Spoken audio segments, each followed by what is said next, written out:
Well, East Coast rock is going to be your Velvet Underground and your Ramones, New York punk scene, and then there's some other stuff, but that's what it's basically known for. West Coast is going to be your psychedelic thing, and the Georgia thing goes anywhere, well, starting with James Brown and Otis Redding and Little Richard were all born there. Allman Brothers, Capricorn Records had his home there, so most people are going to think the Southern rock thing. But I tend to think of it as a little more rhythm and blues. And then you can throw in the Athens thing with the B-52s and REM. The great thing about growing up down south, especially late 70s, early 80s when you were going out clubbing and stuff, was that, especially the mid to late 70s, excuse me, the band's national touring acts didn't bother with coming down south. They were afraid they wouldn't get enough of an audience, and there was no good logical route. Charlotte hadn't grown up, and some of the other southern cities hadn't developed any kind of a scene yet. And so we were forced to rely on homegrown entertainment. So that's why you get such a wide swing in what was going on. And Atlanta's kind of right in the middle of all the southern states. So you got all the roots forms, folk forms of rock and roll. And so that's what that sound is to me, more than the hippie sound or more than the, tough guy thing in New York. Right. I enjoyed it when it was a smaller place. It got to be very, very big business center. I left in '89, right around the mid to late '80s. It just started exploding population-wise, and it just got more congested. And yeah, there's lots of cool places and lots of great places to eat and stuff, but to get to them, it wasn't London, but it wasn't as easy as it once was. Plus, we had lost in Atlanta the polite southern city, which was actually, southern city means real big town. We had turned into a city with, pushy people that cut you off in traffic, and you don't wait for the little old lady to cross the street and you run her down. And all the other big city problems.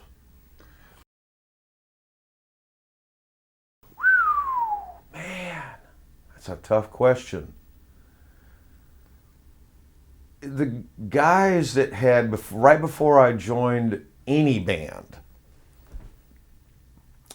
I was in love with the big guitar players, like Clapton and Hendrix and stuff, but really had a thing for Bob Dylan. And before that, when I was a kid, it was Johnny Rivers. He wasn't as cool as the Beatles or the Stones or anything, but you thought you might be able to be Johnny Rivers. Beggar's Banquet was probably the album that changed my life. The first one, because I bought it for Street Fighting Man, and me and my brother would do a thing. Back when LPs had two sides. We would play side 2 for 2 weeks before we ever turned it over to side 1. So it was really great. And then you listen to, what was it, Street Fighting Man, Prodigal Son, here you clap with the feet on the stairs, Stray Cat Blues, Factory Girl, and then was it Salt of the Earth was the last one on that one?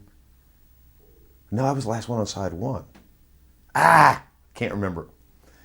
Anyway, by the time we turned it over and caught Sympathy, it was like, wow.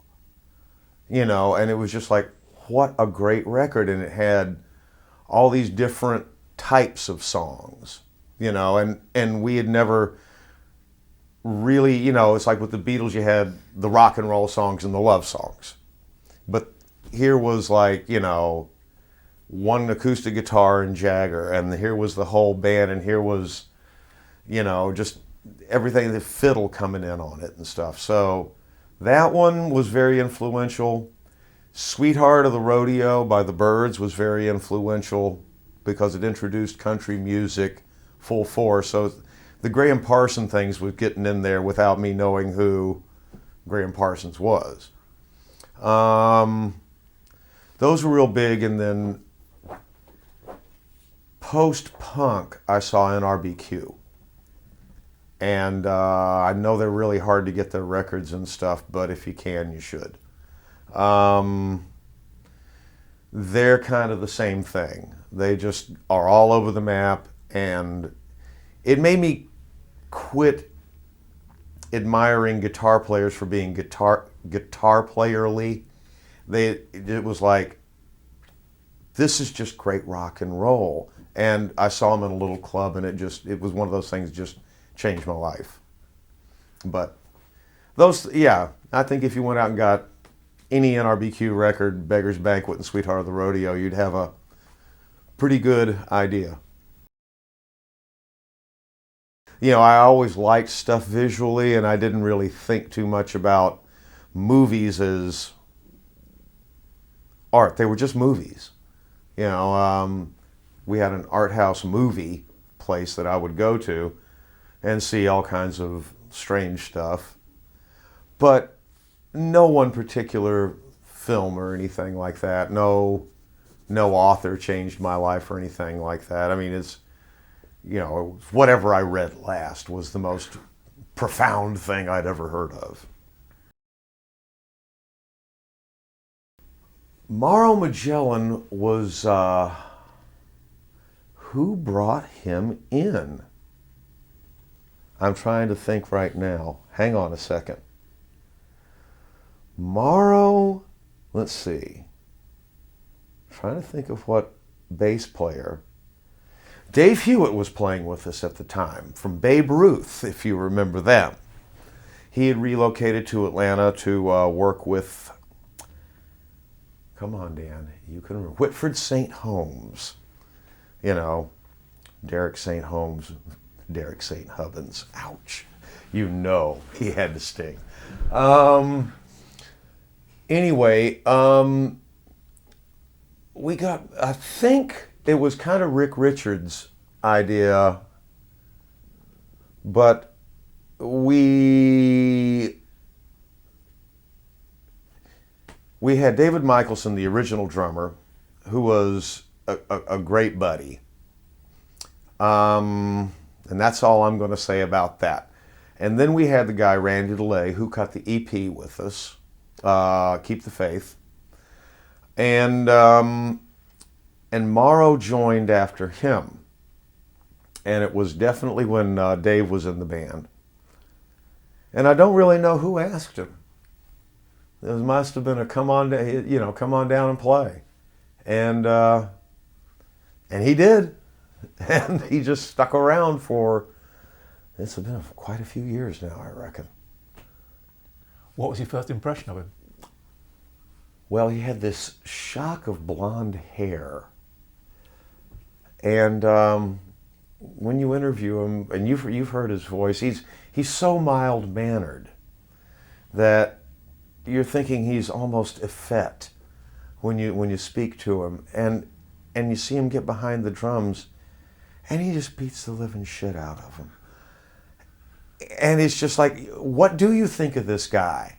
You know, it's like, maybe secret axe murderer. Mauro's a man of mystery. He's from Brazil. What do you expect?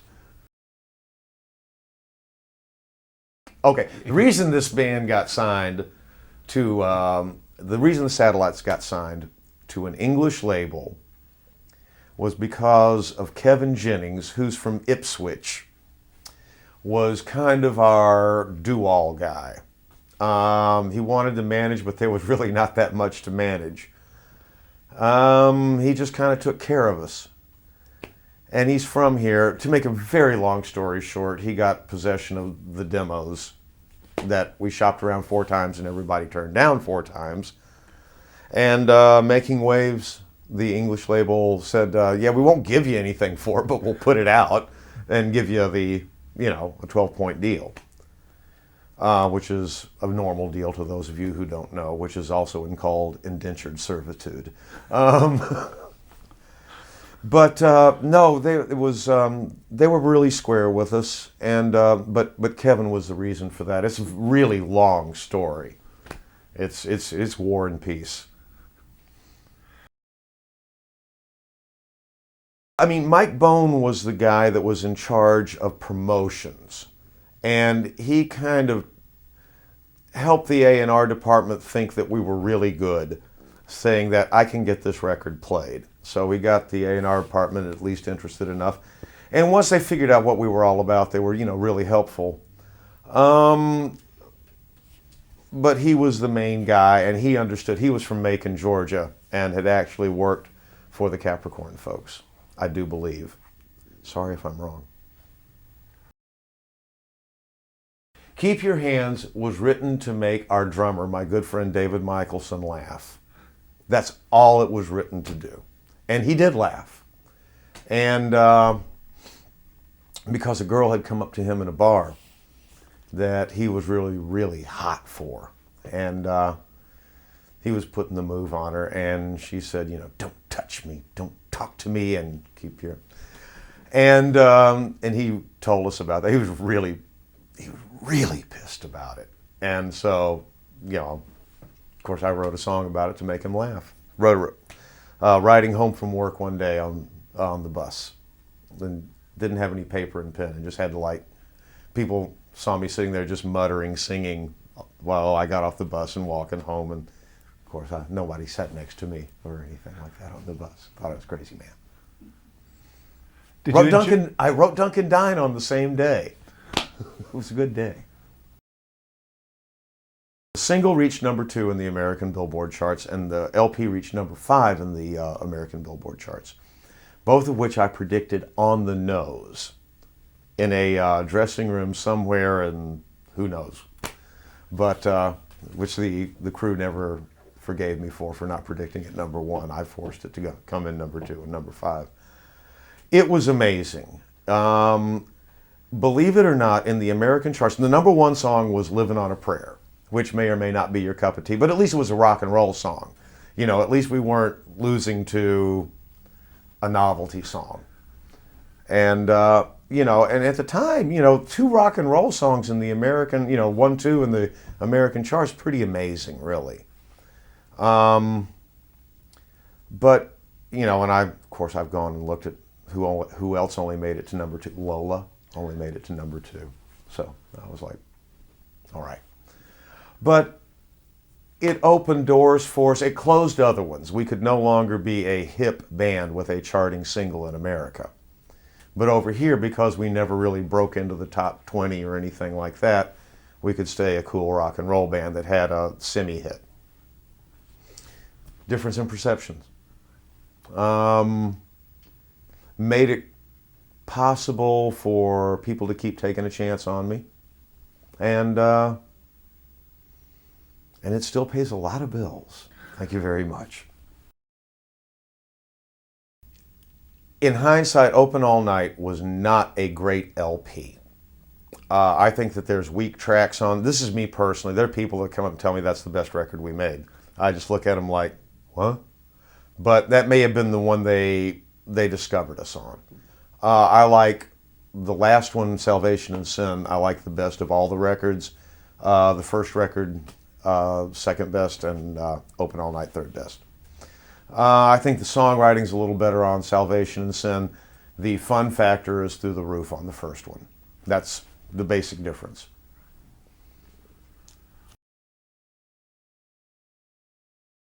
While we were making, right before we started making Salvation and Sin, I had a premonition that this was going to be it.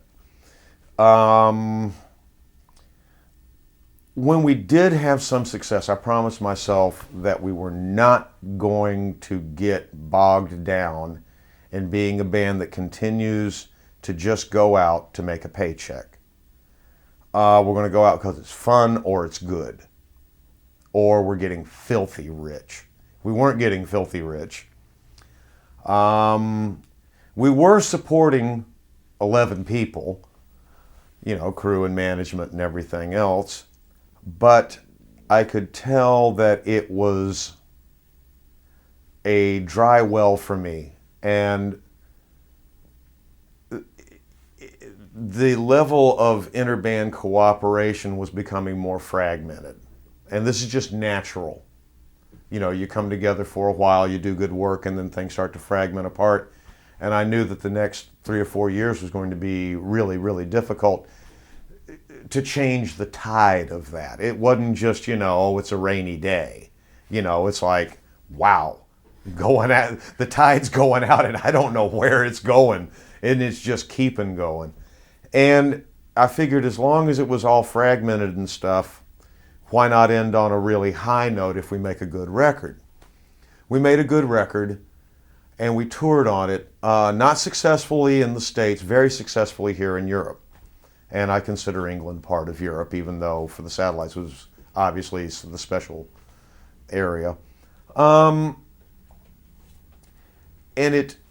the tour did well, the record sold well, but we were coming apart at the seams, and at best it was going to be a lengthy break. And there's all kinds of personal reasons, but the main reason is I didn't think that we, as the four of us, could do the kind of work I wanted to in the environment I wanted to do it. And I went, well, it is a mighty short life. Get out of here. If I had to go back to being a land surveyor, working in a guitar store again, okay, it was a great ride. I never was promised, a career in this anyway. So, there you go. The idea for Homemade Sin came up about, probably for me, it didn't have a name yet, but probably the second or third song that Ken, Keith, Mauro, and I played together. It was like, this is something. This doesn't feel like the three best guys I could get at the time playing. This felt like, wow, this has got some strength. And Keith was the original bass player in the Satellites. He was pre-Georgia. Georgia got added on from Kevin Jennings to differentiate between the two bands in England that were having the lawsuit over the name of the Satellites. So we just slung the Georgia in front of it and went around the end. It used to be called Keith and the Satellites. But me and Keith fought constantly. And plus there's a very humorous episode. And anyway, Keith had to go. It's a very funny story. I'm going to smoke during our interview. But Keith and Mauro and Brendan were the band that did the two solo records. And Mauro and Keith just blended together just perfectly. They just, were a great rhythm section. And I started coming over in the year 2000. Yeah? Yeah, okay. Yeah, confirmation from one who actually has a memory. And I came over with Ken McMahon's band, basically. And we did a tour, and it was really fun. Came over another time, and I used Daryl Bath as the guitar player. It was just a financial thing. It was just, I was over in Scandinavia, and it was going to be real easy to pop over here, theoretically, shut up, and just, use an all-English band, which turned out to be a big headache, but the band was good. But the pickup rhythm section, was just starting to get to me.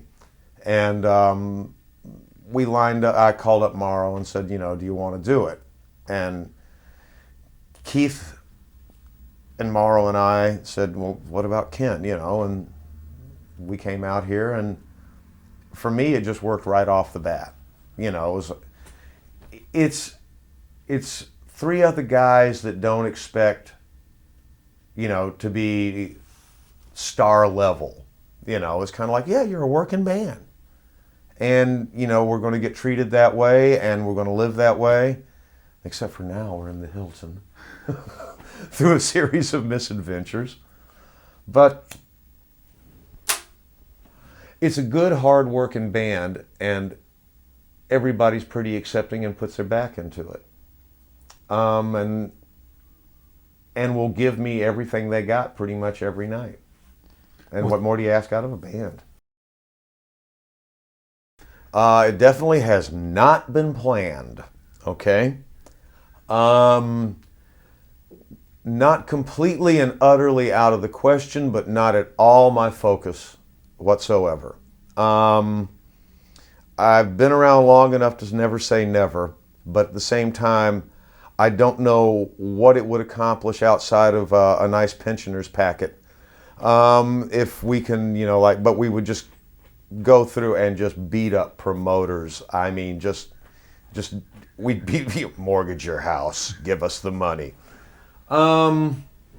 It might be done. I don't know. I really don't have any plan for it. It, at this point, doesn't feel anywhere near as exciting as what I'm doing now with Homemade Sin.